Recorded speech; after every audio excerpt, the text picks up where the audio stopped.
If we come over here to Vehicles and Assets, we can see a list of each of our vehicles and other assets in our database sorted alphabetically.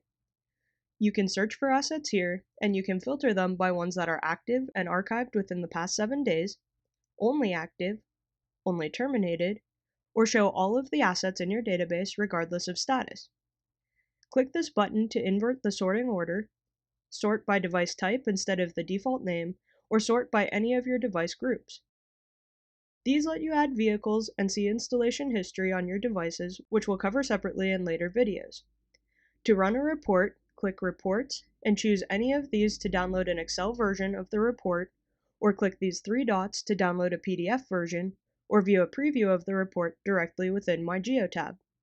A few other things you can do here are view which columns are displayed on the page, resize columns, and rearrange them in whichever orders are most relevant to you.